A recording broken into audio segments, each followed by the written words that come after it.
Welcome to the Bywords Show. I'm your host, Hannah Hughes. Bywords is all about equipping women for purposeful living by starting conversations, celebrating stories, and inspiring faith.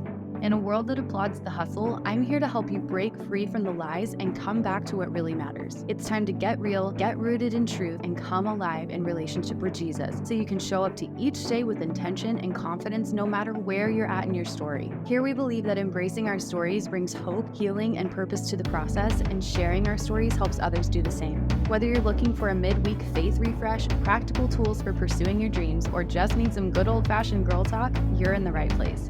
Grab your latte and let's dive in.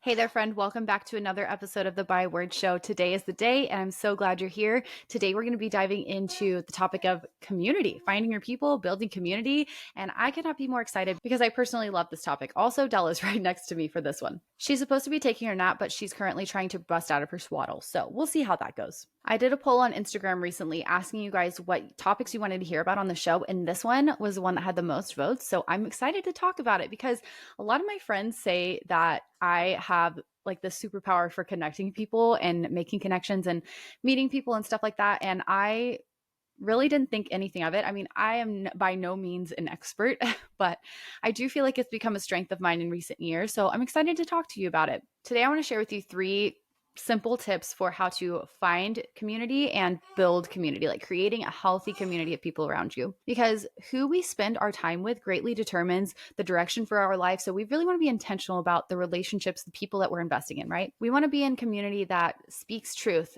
and love rather than gossip or negativity. We want to be around people who build us up and not tear us down.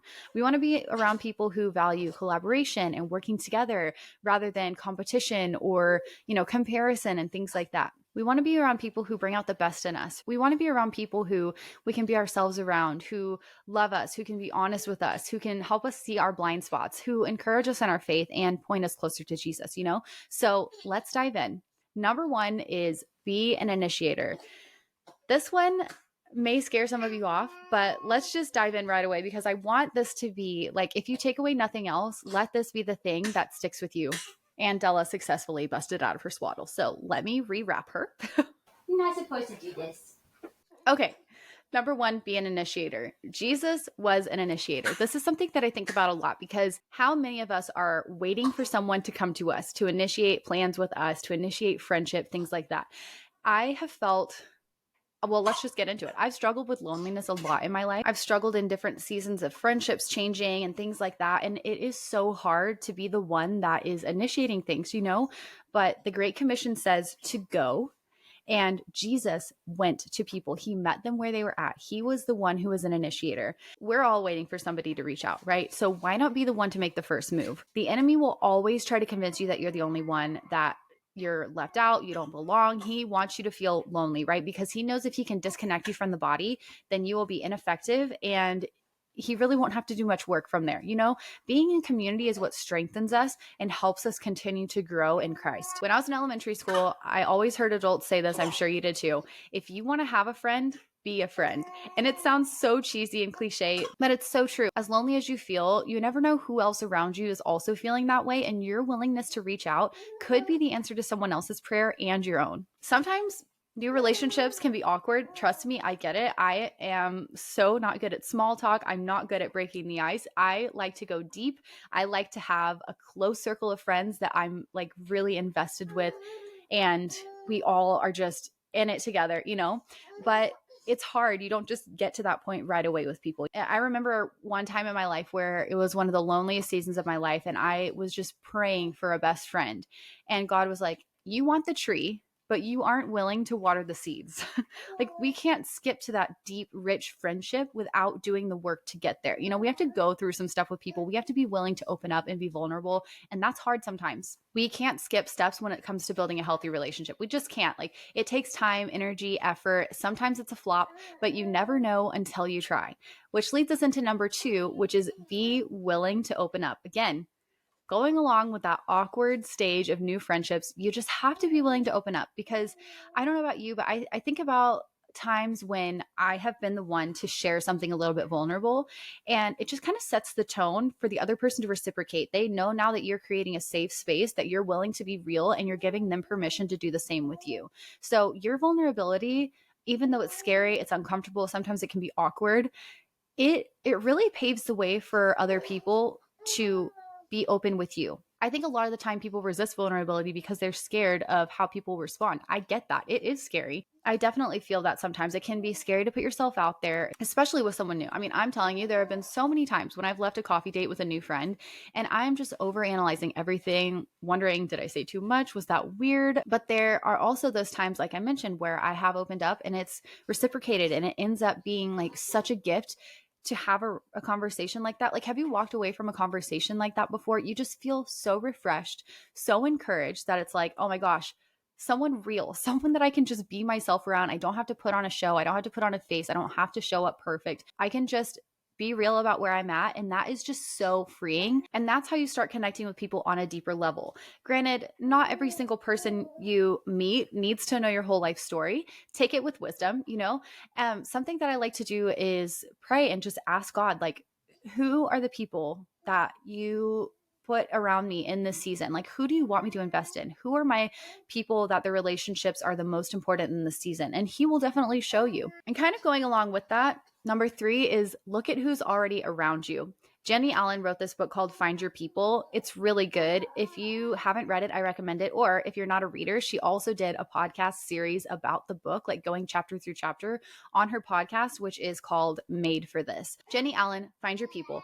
Something she talks about in this book is how Della's very talkative. Sorry. She has a lot to say over here about community. But if you're thinking there's no one to connect with, I don't have anybody in my community, I don't know who to talk to, I need a new circle of people, like, I would challenge you, look around you to see who you already interact with on a regular basis. It could be your neighbor. It could be another mom at the school drop off. It could be someone at church. It could be someone at work, someone you see at the gym or a coffee shop. You just never know. But there are people around you that you could reach out to and connect with on a deeper level. There have been several seasons in my life where it feels like I'm totally starting over in friendships, whether it's like getting married, moving, college, having kids. Like, seasons change and so do relationships.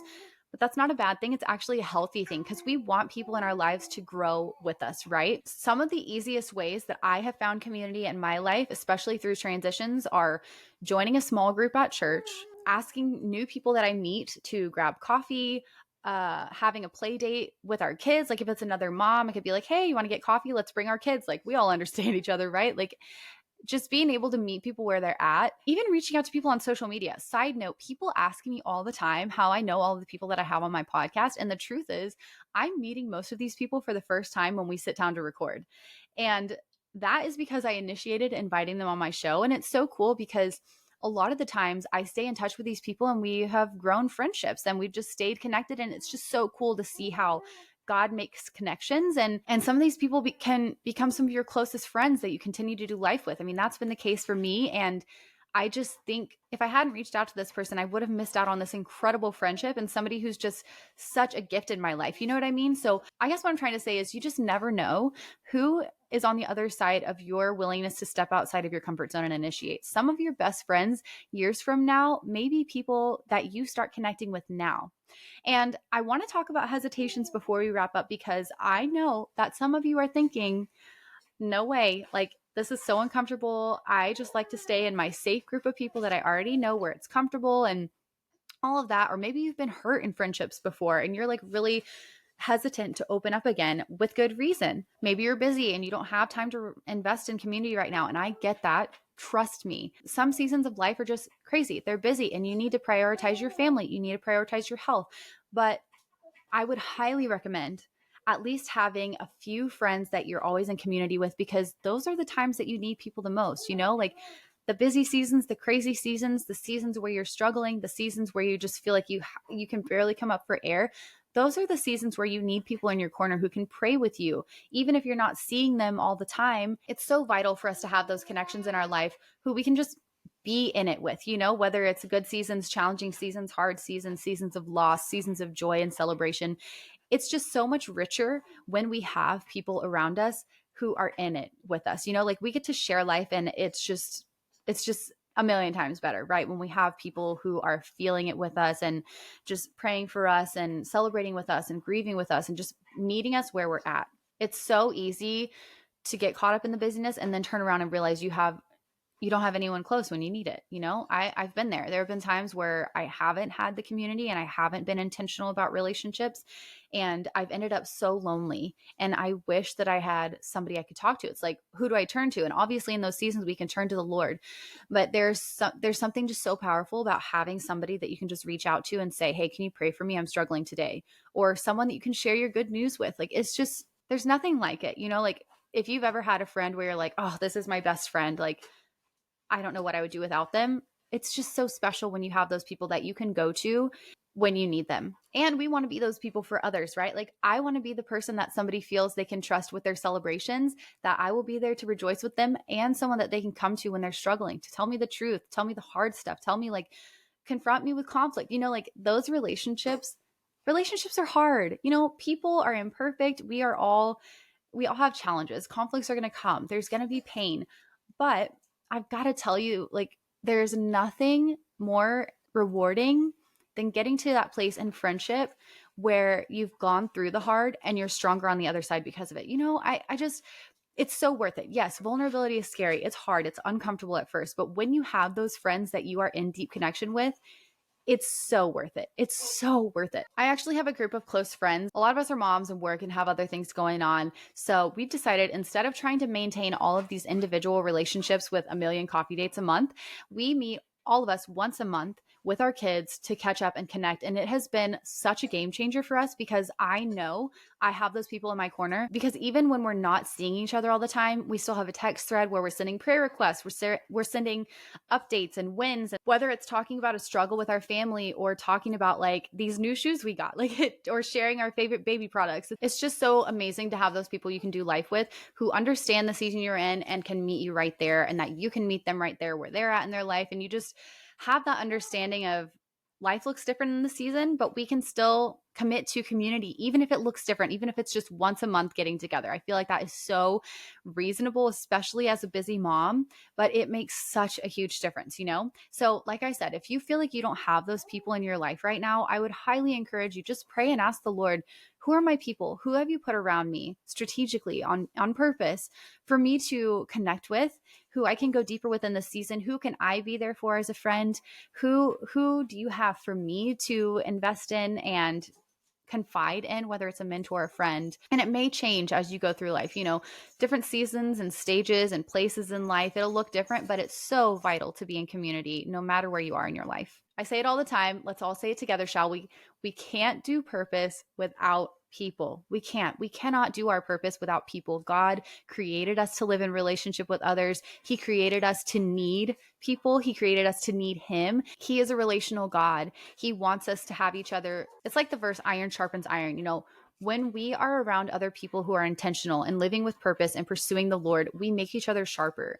We are able to refine each other and just celebrate and enjoy life together. And that is just a beautiful part of God's design. And what a gift that He designed us that way, to need community, to make us stronger, healthier, grow closer to Him, and equip us for the lives that He's called us to live. Some of my most significant breakthrough moments have come from coffee talks with a friend, or a ride together in a car somewhere, or, just over a text thread, even sending voice messages back and forth. Like, you just never know. But it's so important to have people around you who can help you grow stronger, who can speak truth to you, who can be there in hard times and good times, and just be willing to be in the process with you. And we just can't experience all of that goodness when we're trying to do it all on our own. So I hope that this was encouraging to you. If you have thoughts, if you have questions, if you have struggles with community, please reach out to me. Send me an email, send me a DM. I would love to chat with you. I just feel so hopeful. I feel like as a generation, we have gone through the whole getting addicted to social media and then getting disconnected from everyone else, and then realizing, okay, I'm connected to all these people online, but I'm feeling so lonely. And what do we need to do about that? I feel like there is a realization coming to so many people that we just can't do life on our own. We were made to do life with people. It's important and it's worth it, and it's part of God's design. And so I would love to keep chatting about it. I know this was sweet, short and sweet, I just hope that this was encouraging to you to start where you're at. So definitely listen to the podcast or read Jenny Allen's book, Find Your People. And then the episode I did with Molly Wilcox about friendships as well is just so, so good. She also shares a bunch of that on her social media if you want to go give her a follow as well. But I love you guys. Know that I'm here for you and I am praying for you that God will show you who your people are in this season. And also know that I'm here for you as well, whether it's as a coach, a friend, just someone in your corner. I love being able to cheer you on in the process. We're in it together. I love you guys, and I will see you soon. Thank you so much for taking time out of your day to tune into another episode of the Byword Show. I love having you here, and I am truly so thankful for your support. Don't forget to share a screenshot of this episode to let me know you were here, and quick favor, if you enjoyed this episode, would you take a second to leave a review? It really helps our community grow. If you want more, you can shop my books Waking Up and Love Is at thehannahhughes.com or on Amazon, and be sure to join my email list for all the latest news. I can't wait to chat again soon, but in the meantime, be sure to come connect with me on social media, and remember, I'm cheering you on.